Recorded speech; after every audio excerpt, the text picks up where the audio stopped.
Hello, everyone. This is it's good to be here. Actually, I want to continue from the last video where I talked about the surgery. That was the second surgery I had, on this journey. And here I would like to talk about just experiences after the surgery. And after the surgery, I went home and I went I talked about, I mentioned that earlier in the other video, how I had to do all the online follow-ups, with the doctor. In this video, basically what happened, what are the experiences I had? There are definitely some after surgery, feelings like the sore throat I had. I also had numbness in my hand, and I also had yeah, heavy tongue and all that. So I was coping with that. Only for me, like about 3 days after that, you know, I now got another experience. And I remember after dinner, I I had very, very uncomfortable feelings. And I mentioned that to my husband, and he said, what would happen? Well, I just decided, let me even do my vitals. I did my vitals and I found that, okay, like my BP was at least elevated, about 180 over 101. And I said, okay, maybe that's what's making me have discomfort. Then I had to do my blood sugar. That was about 147 or so, and I felt, well, that's not too alarming since I'd just eaten. And so I now tried to run my temperature to about 37 degrees Celsius. And well, that kind of, can raise some alarm. So anyway, I called the doctors in the cancer center, and they just said, I should just go to the nearest hospital that you use. So my husband and some others around me just, accompanied me to the hospital. And on getting there and seeing the doctor, you know, um, at this time when these vitals were, rerun in the hospital, my blood sugar was at almost reached the rooftop. It was kind of 350 and above. And doctor tried in every way to bring that down, and that was not working, you know. So I was in the emergency area of the hospital. My doctor was really trying everything he could, and then he decided that at the point in time he decided that he just has to use insulin, so that it can get this under control, and then we can face the other things that are also worrying me. And so which he did, and got under control. So by 5 a.m. he had admitted me into the ward, and so I left the emergency for the ward. So I started in the ward with a changed medication for everything. And since I also had malaria was quite high, and so I was treating malaria as well, and some infection that they found.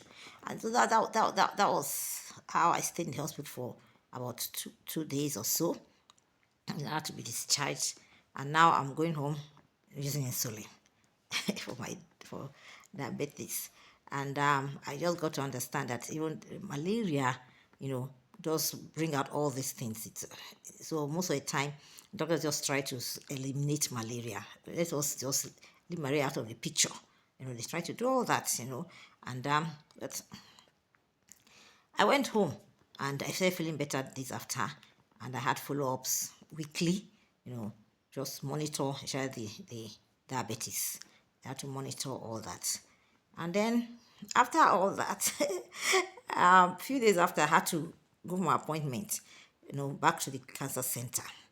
And I went there, the cancer center, and met with the doctor.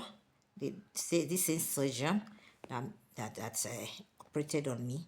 I met with her, and she did the clinical check and all that, and she was satisfied with the surgery spot, and It was okay, but now she had to, run through the results that was sent to the lab, from that surgery. So I was all ears. I was all ears because I was like, I don't want anything. No, let everything just be okay. Remember, taking some lymph nodes to go check.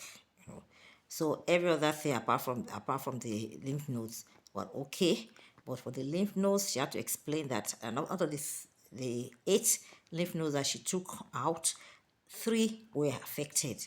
They had cancer cells in them, and she said that she can't just close her eyes to that. That okay, maybe there 2 of them or 1. Okay, she can just manage to say okay, let's allow radiotherapy to take care of that. But for 3, it's above. It's just the border or above kind of what they actually consider risky. And so she just went ahead and explained, what all that's all about, because she gave me 2 options, to address that.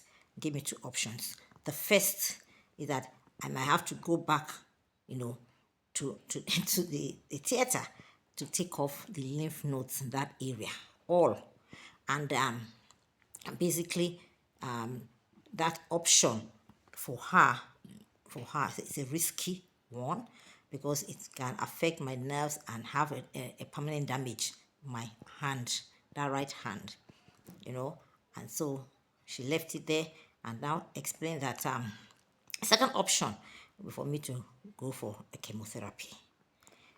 And this is how I just sat down, just looking at her. Oh, okay, it has finally come to this. What you are running for has come again. You know how it is now. When you just start something very simple, and along the line, things now start getting quite complicated. That was the case, and I was like, okay, this is getting complicated. I just was looking. What am I going to say? So there she explained that the result has to be sent to the tumor board again, and they will look at it and come up with a plan how it's going to go. And that's how I left there. My heart was heavy. I'm like, what I'm running for is coming back to me. I'm wondering, of course, I would not choose to go for that surgery. Because I can just imagine have a permanent hand defect. I did. I won't choose to do it or that one. So in fact, that means to say, for me, like I have one choice: chemotherapy. I got home with a heavy heart. I just could. I was restless. I was just pondering on it and how am I going to do this thing that I'm scared of. God help me. Anyway, all that night I in and out of sleep. Eventually I just said, okay, let me wrestle with my father. Let me wrestle with him so that I can have peace. Because at this time, I was not at peace at all.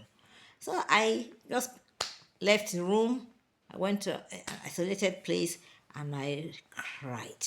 I cried. That was the first time, since all these things started, that I would cry. I cried.